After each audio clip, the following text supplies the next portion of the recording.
Have you already registered at Wikisana?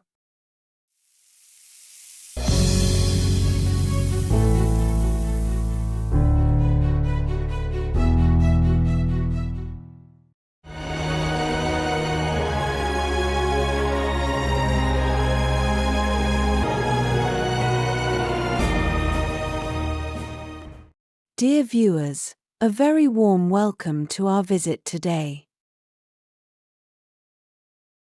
This is the format we broadcast every week. Today we have a very specific topic. We have received a request from Christine from Austria. Christine, you ask that you have been working from home for a long time. You simply notice health effects and ask me to give you some advice on the fact of working from home. What should you consider and what kind of stress is exerted on the body in this regard? I would like to do that, because it is a very big topic that has already affected many people. One strong topic is of course the fact that you take a position at your desk in your home office, which of course has a certain distance to your computer. That means it is always the same distance, it is always the same distance to the screen. This of course also has a great effect on your eye. But the eye lives in front of the ability to adapt to proximity and also to distance.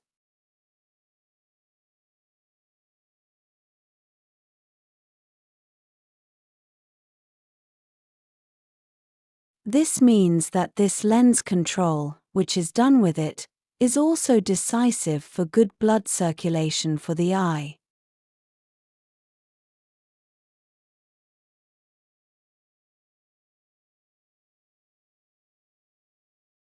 We say today that the so-called short-sightedness, which one can develop, also mainly arises due to this lens constriction. So if you have a sitting position or a standing position, which is of course very good, sometimes working while standing, these high desks, you should always give the eye the chance to look into the distance, either by opening windows and looking far or, of course, taking breaks.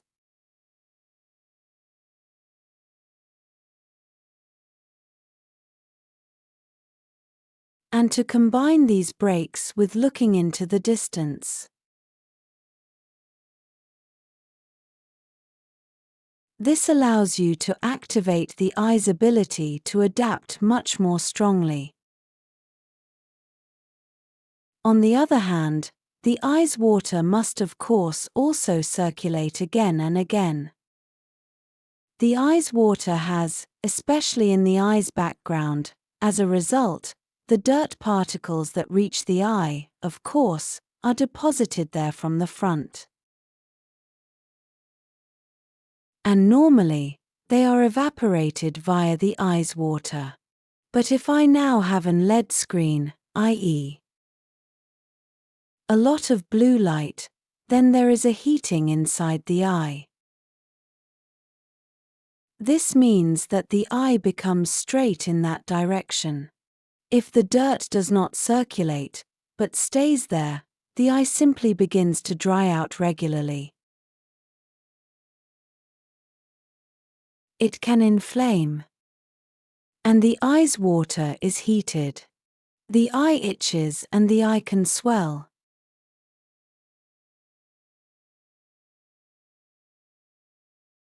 Of course, you can always improve this process by simply wearing so-called orange glasses. This allows you to filter out this blue light almost 100%, especially when the glasses are so yellow-orange. We work with these protective glasses when we sit at the computer for a long time. But you must not underestimate the LED desk lamps in this regard, which reduce the melatonin production of the vertebral gland 5 times less. And this, of course, can also affect the sleep behavior other than a light bulb. So take the opportunity to change the distance to the screen, which is always constant, and take your breaks regularly.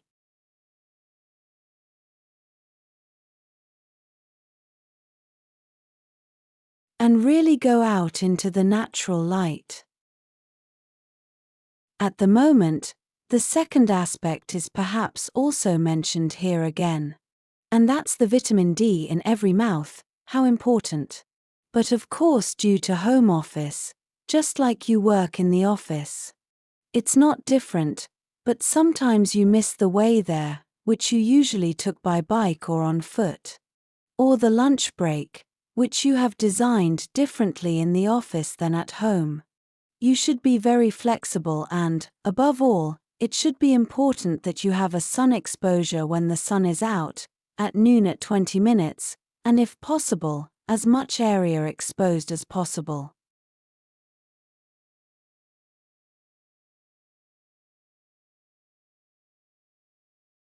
Because in the context of this tension, this circulation, and also the effort to sit at the computer, also causes muscles to go into a certain tension.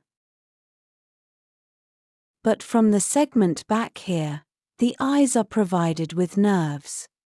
So please always remember magnesium. Magnesium 300 to 600 milligrams a day, magnesium citrate, relaxes. Relaxation also relaxes eye muscles. And when eye muscles relax, especially when you look at the screen and are fixed and concentrated, this is of course all guaranteed by eye muscles. Magnesium gives the eye muscles a certain relaxation. Not only magnesium, also, for example, DMSO 3% eye drops, have an anti-inflammatory effect, are good for blood circulation, regenerate and relax muscle. And of course, this makes for a much better eye metabolism in the nutrient supply. In the nutrient supply, of course, also, that you, for example, through lutein and zeaxanthin, these are colors from the student flower, here the eye can also be substantially antioxidative. This should perhaps be important in the context of this process, that you have a computer job. To include these eye protection nutrients here. The other thing is, I spoke of the sitting position and I also spoke of the cervical spine. They always build in, even if you work an hour or an hour and a half, also certain relaxation and stretching exercises. That's maybe, if you do home office, much easier to implement into practice than if you are now in an office or in a large office or with several colleagues. But now you can actually do it. And the cervical spine is not a rotator cuff, but you maneuver it to the right, to the left, to the front, to the back. And Liebschabracht have fantastic exercises, especially in the context of a constant office work, to mobilize the cervical spine. This is our bottleneck. Don't underestimate that, this bottleneck between head and body, that it is minimally coordinated with each other. And when tension builds up there, through tension, through concentration, through lack of posture, through a wrong chair height, how comforting it is to stand, how comforting it is to move through, to do fascia training.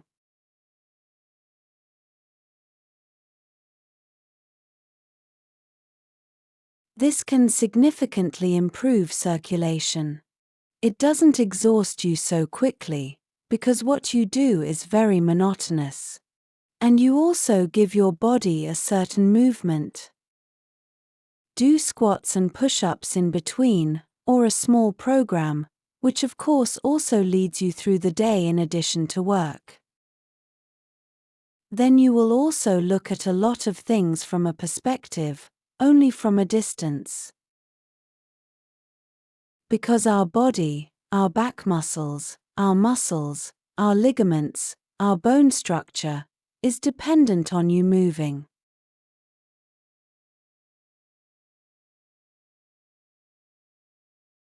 And how can you do that when you sit at the desk for 8 hours? The spinal discs, which are between each vertebral body, they are nourished by the movement.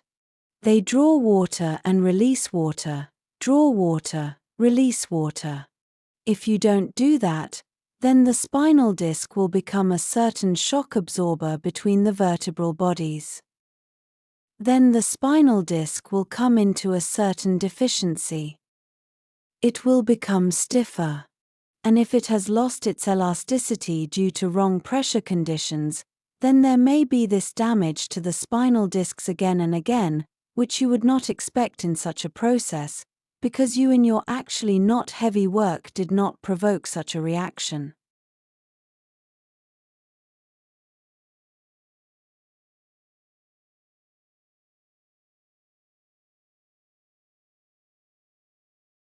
But it comes when you do one or the other thing now and the body is now willing to carry the flower pot away due to this strong load. The muscles and especially the spinal discs are no longer adapted to that. That's why it's good to just go swimming a few times in the summer. It's also good to practice yoga or stretching or Pilates, gymnastics, but also running. A great tip when you're already in the home office is to have a trampoline. Because the trampoline, you will notice when you sit at the computer all day, that you block here, but that sometimes the legs get heavy. And when you have such great music and then go on the trampoline for 20 minutes in between, it's incredible how that activates the lymphatic metabolism, the receding, of course, how that activates the blood circulation. It goes up to the head and how you just get fresher and more awake when we can then open the windows. Then these are actually things where you have home advantage in the home office, of course, than sitting opposite in another office. Unfortunately, you certainly lack the communication with other people. But maybe you can organize it in a different way. That's very important. Please don't forget, especially when you're sitting in the day, you sometimes wonder that you're actually neglecting the amount of drinking. Just take a big jug, maybe a liter, 1.5 liters, and make it your duty and your task to drink it until noon. Please don't drink a lot of tea. Tea is celebrated, tea provides information, tea is changed every 4 or 6 weeks.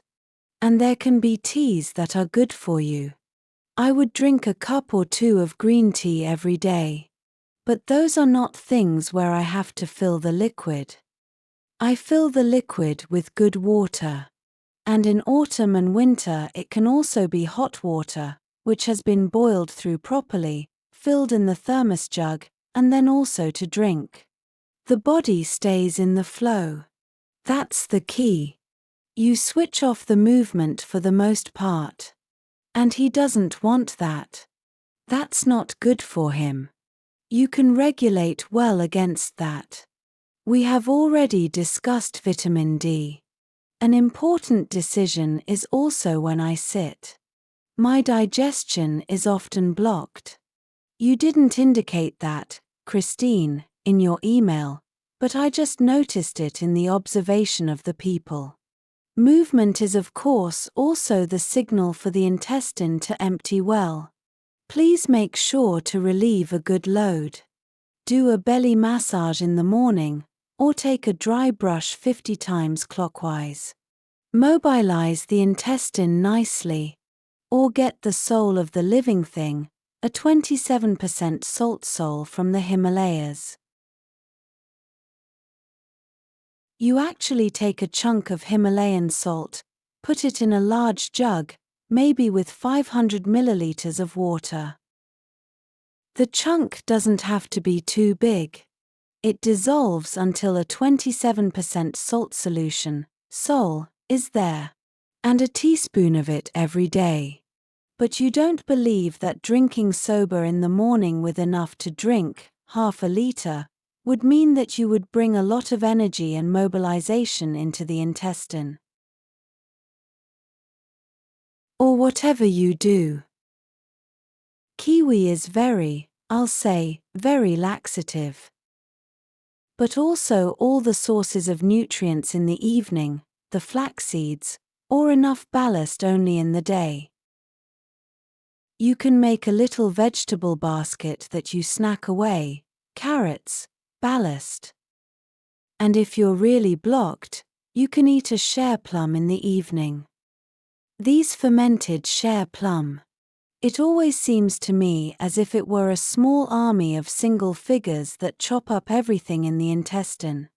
And then suddenly there's a huge push that gives the intestine a great relief. Everything you do from above, danger of addiction. If you're really blocked, an enema can also do you good. But make sure you go to the toilet once or twice a day. And if not, then maybe it's the effective microorganisms that you just don't have. Our healing army, which makes sure that there is a good relationship in our intestine to lactic acid bacteria, lactobacillus, enterococci, which are very responsible for not only the digestive process, but also for the split in the small intestine.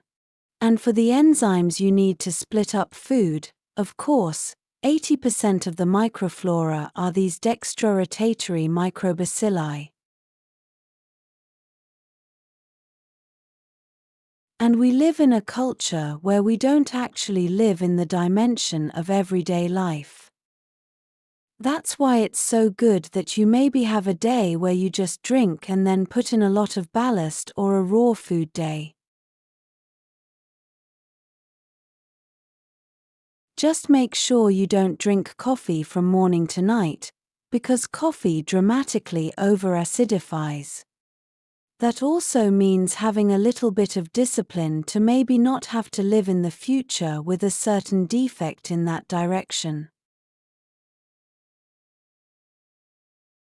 Just because you underestimated that the body is then taken out of its usual rhythm of life and requires a certain amount of responsibility, balance.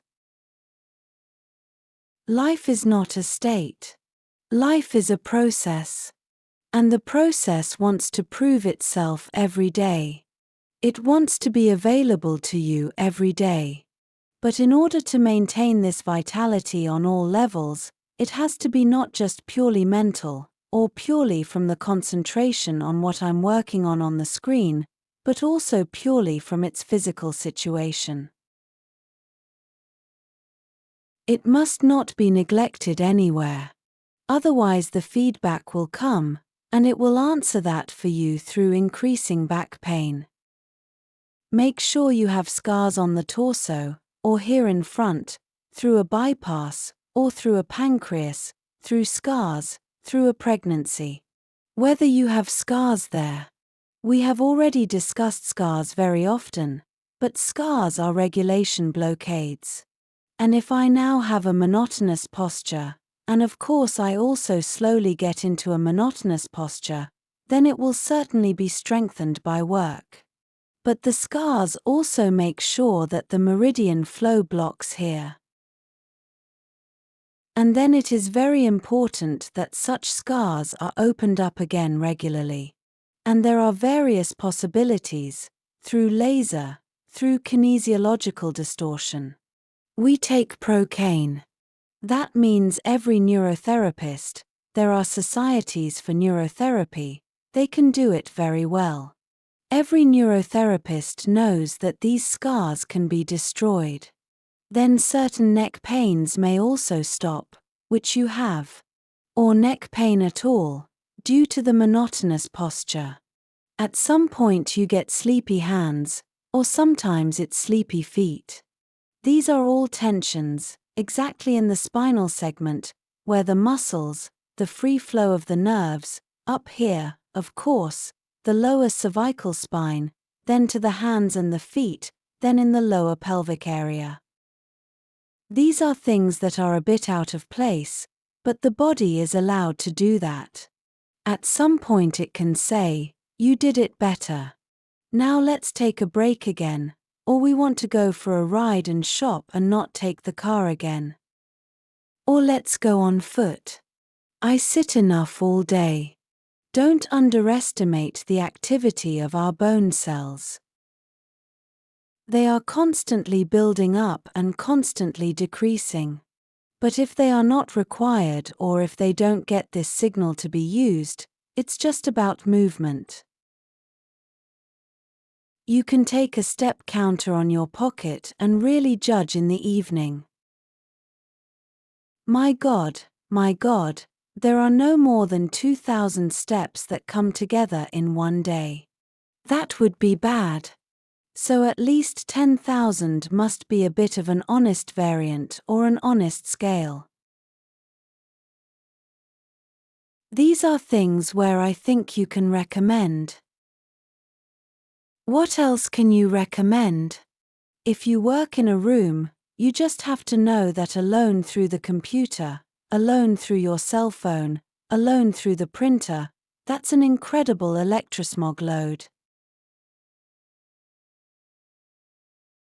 These are like small microcurrent impacts on your vegetative nervous system, on your connective tissue. That means the body comes to a slow, we call it a sympathicotony, because the autonomously self-regulating nervous system naturally feels constantly stimulated by it.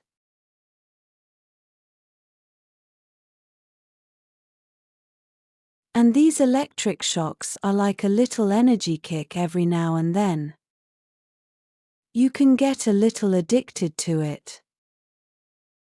But in the long run, it will bring down the opponent, and a sympathicotony, an increase in the unconscious stress cascade, will always be at the expense of the counterregulation.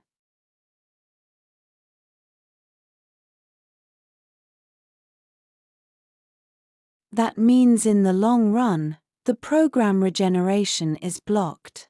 In the long run, the immunity is then reduced. In the long run, the body's repair processes are not possible in the intensity it would like to do them. And of course, digestion.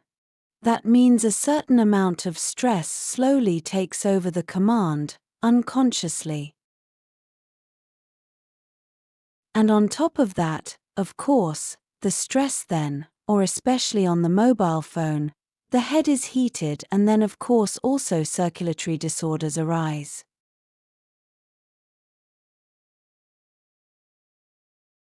That means blood flow disorders arise.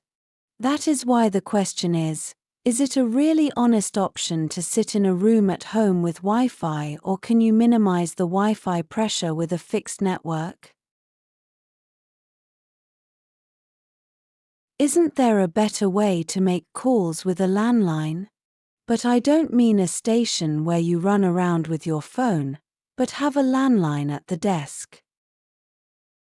What I find very frightening is that people only use their electronics or their mobile phones.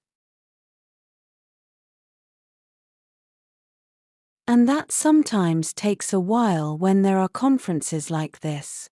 Or they certainly talk via Skype and Zoom, but there is a lot of communication, even via mobile phone. That is of course a burden somewhere, when you get out of this environment. Or when you try to reduce it. You can see that with young people, how little tolerance they still have, how stressed they are, and how a cold withdrawal doesn't do them any good at all.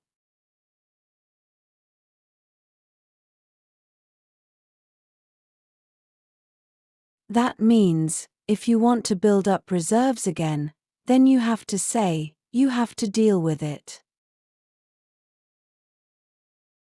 How do I get out of this environment to give my body a certain peace of mind?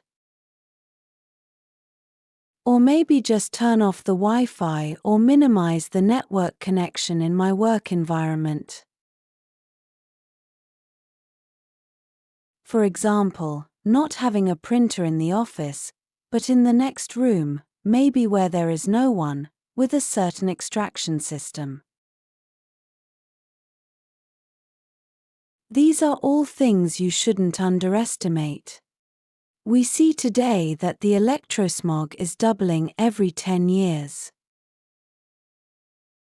That means, it's not so easy to live outside without it. But how far my immune system, or better, my autonomous nervous system, is still adapted to this stress, I decide that with every new day and with every fact, how long I consume.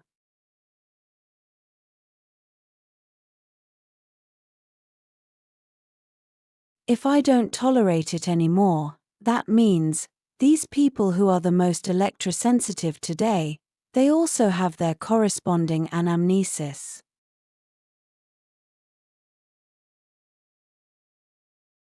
They also had their corresponding stress calls in the car, and so on. Always only via mobile phone. That means, after a certain amount of time, they also developed a correspondingly severe disease and they are withdrawing from life. And the medicine doesn't understand them at all, because it is still completely underrated in this direction. But you should really try to be responsible for that, at least in a small way, and deal with it consciously.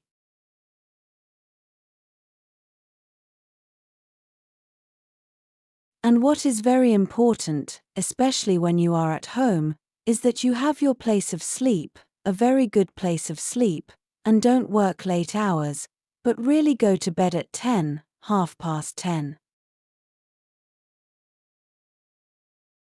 And it has to be a deep night, that means, with enough melatonin and with enough regeneration from those 7, 8 hours at night, if possible, then we can also afford to expose our bodies to a certain amount of stress a day, I would say, but we really have to make sure that we have it all a little more balanced.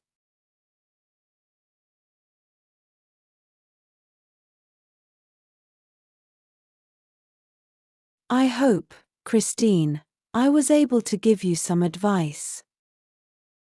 I'm sure you're all aware of that, but maybe I've put my finger in the wound a few times to give life, which wants to be understood, a chance that it doesn't remain so left alone in its regulatory power and in its stability and in its structure process, in creating reserves.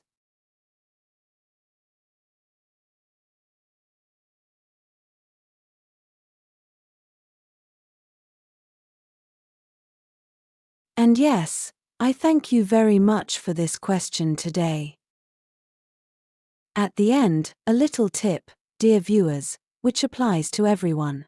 Do you actually know what the word confabulation means? Confabulation is a term that we generally don't need, but confabulation means that you say something and tell something that doesn't correspond to reality at all.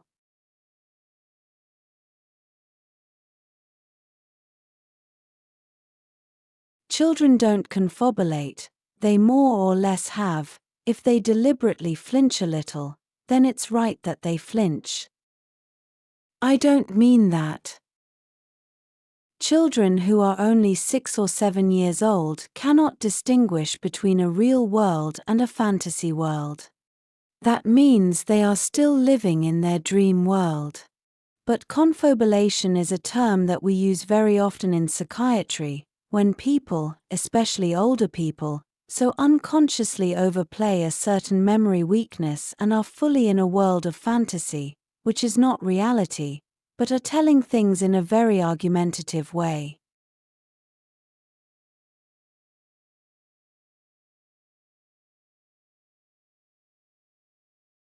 And you can already see a little bit of this, that the reference that no longer corresponds to reality or that it is now in a time in which they feel comfortable, or in which they are at home or in which they live, or things that they just experienced yesterday with such great clarity already make a certain disturbance in the brain clear.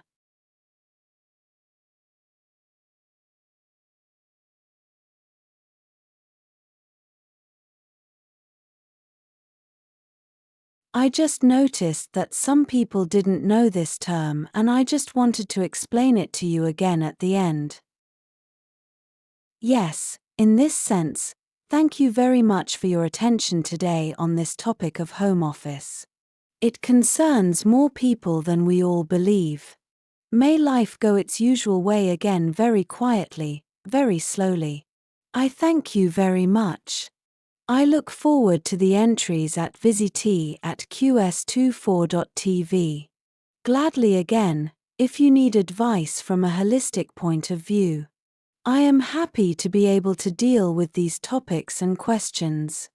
And in the hope that one or the other will take this as a valuable reference. As a patient recently wrote, "We have so much joy in health. I hope you enjoyed it." That is also what you have to realize.